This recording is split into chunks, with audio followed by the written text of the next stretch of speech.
Once upon a time, deep in a vast and ancient forest where the golden sun touched the earth with warmth and the winds whispered secrets through tall trees, there lived many powerful animals. Among them were the mighty lion, the swift cheetah, the watchful ostriches, and the cunning hyenas. Each believed they were the most important in the land. The lion ruled as king, feared for his strength and respected for his authority.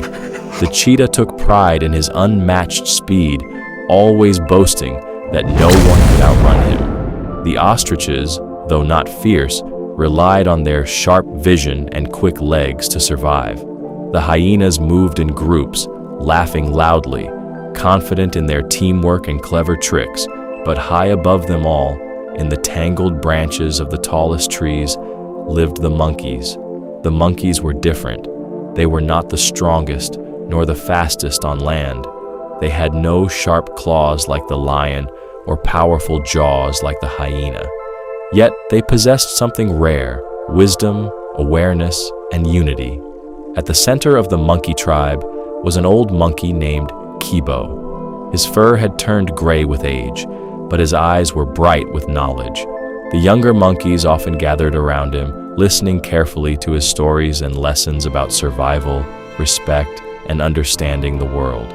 One dry season, the forest began to change. The rivers started shrinking, the trees bore fewer fruits, and food became scarce. Tension grew among the animals. The lion grew more aggressive, the hyenas more desperate, and even the cheetah struggled to find prey. One afternoon, the animals gathered near the last remaining waterhole. The atmosphere was tense. The lion growled, "This water belongs to me. I am the king. No one drinks without my permission." The hyenas laughed mockingly. "King or not, hunger and thirst make us all equal." The cheetah paced nervously, too tired to argue, but too proud to bow. Suddenly, from above, a calm voice spoke. "You are all strong," said Kibo, the monkey, sitting on a branch, "but strength without wisdom will destroy you." The lion looked up, annoyed. "And what can a small tree dweller teach us about survival?" Kibo smiled gently. "More than you think." The animals were silent, curious to spite themselves. Kibo continued, "You fight over what is left, but you do not ask why it is disappearing. You blame each other, but you do not look for solutions together." The ostriches, who had been quietly observing, nodded slightly. "The forest is changing," Kibo said, "but we monkeys have been watching closely. There is another water source beyond the rocky hills. It is hidden, but it flows." The animals murmured in surprise. "Why should we trust you?" the hyenas asked suspiciously. Kibo replied calmly, "Because we have nothing to gain by lying. We only wish for balance. When one species suffers, the whole forest suffers." The lion hesitated. Pride filled his heart, but deep down he knew they had no better option. "Show us," he finally said. The journey was not easy. The path to the hidden water source was long and dangerous. The rocks were sharp, the sun was burning, and many times the animals wanted to give up, but the monkeys guided them from above, jumping from branch to branch, showing safe paths, warning of danger, and encouraging them to keep moving. At one point, the cheetah became exhausted and collapsed. "I cannot go on," he said weakly. A young monkey climbed down and offered him fruit. "Even the fastest need help sometimes," the monkey said kindly. The cheetah, humbled, accepted. The hyenas, too, began to change. Instead of mocking others, they helped the weaker animals along the journey.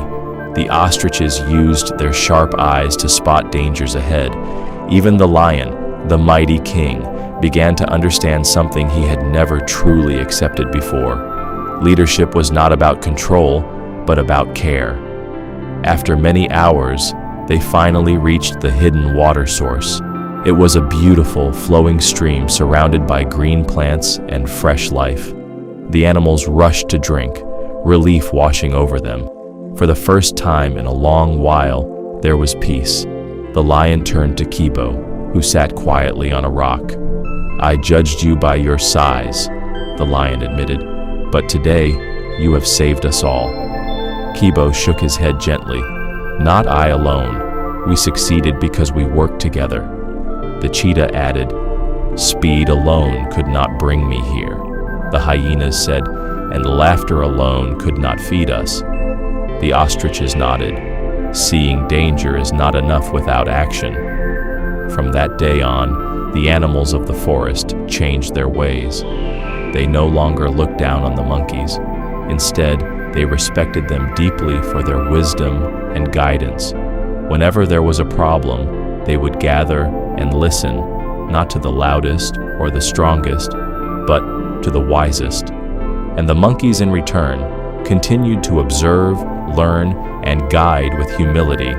The forest became stronger, not because of power, but because of unity. Lesson from the story: why even the strongest respected the monkey. In life, it is easy to believe that power is everything. Many people admire strength, speed, beauty, or dominance. Just like the lion believed his strength made him king, and the cheetah believed his speed made him superior, we too sometimes measure value by what is visible on the outside. But this story teaches something deeper, something many people overlook. The monkey was not the strongest, nor the fastest, nor the most feared. Yet in the end, all the other animals, lion, cheetah, hyenas, and ostriches, came to respect the monkey. Why? Because the monkey had something far more powerful: wisdom, awareness, and the ability to think beyond the moment.